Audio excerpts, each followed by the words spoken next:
Hi guys, it's Linda. For those of you who don't know, about 2 years ago, I made a major career change. I went from being lifelong employee of the food service industry to a loan officer. And the reason why I made that switch is because I fell in love with real estate.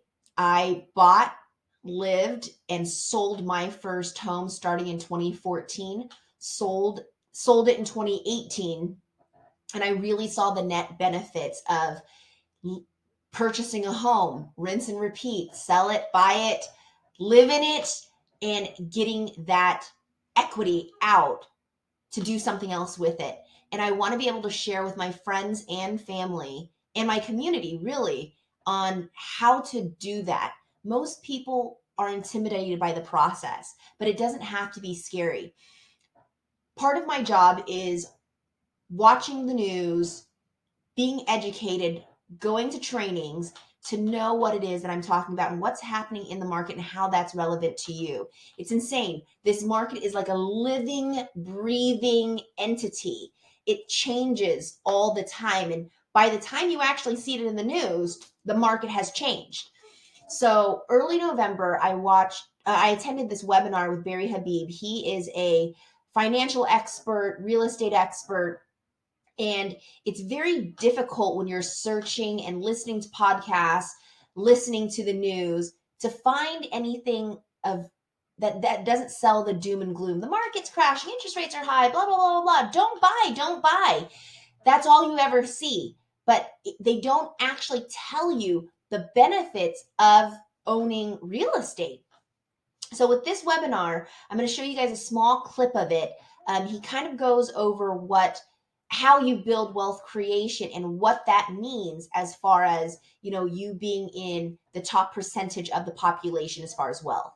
So let's watch this together and then we'll assess it. Creating real estate? Well, for the last 63 years, real estate has gone up roughly 4.5% a year. The forecast for the next 10 years is 5.5% per year. But what if it only goes up at 4%? Can we create wealth? Well, let's say 4% appreciation.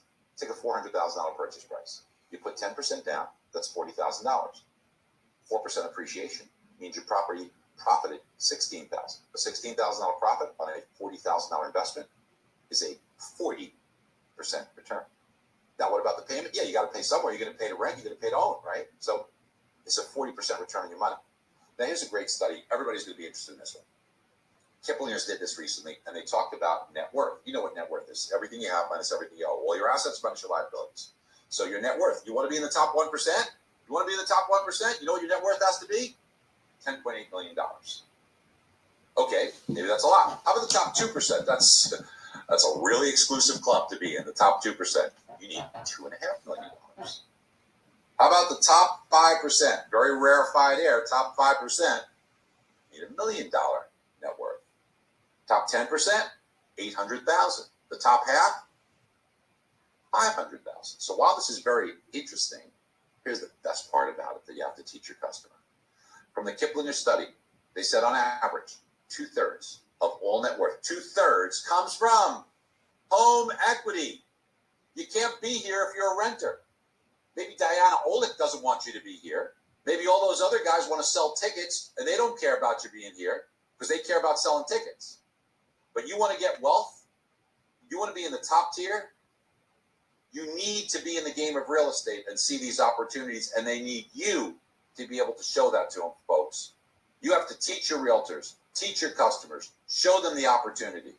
What's our housing forecast? Low single digit. So that was all I really wanted to show you guys. How amazing is that? How you can never build equity with rent. I know you've heard this before, because if you're paying $1,200 in rent, that goes to the landlord. You never get that back. So I'm curious of my friends and family out there that own their homes or have owned their homes. What was your feelings about this? What was your experience? I really want to know. Please drop a comment in the box below. I really want to know, a lot of people, with the exception of the ones who owned their homes in 2008, that was just a crazy situation that can't really happen now. And if you want to know why we can't, that 2008 is never going to happen again, DM me. Let me know in the comments. Give me a call. I love my job to the point where I love having these conversations. I want to know what is going on with you guys out there. If you guys have bought and sold a home or bought and owned a home, what was your experience? Did you see the net benefits of owning that home? You know, yes, you're making a mortgage payment and it goes out the same as if you were to pay rent, right? But when you go to cash out or when you're calculating your net worth, that's all added back into your net worth. Whereas owning or renting, that would never happen. So I'm curious about that. Reach out to me. Let me know your thoughts. If you guys wanted to give me a call or text me, but my phone number is 702-574-1877. We'll talk to you soon.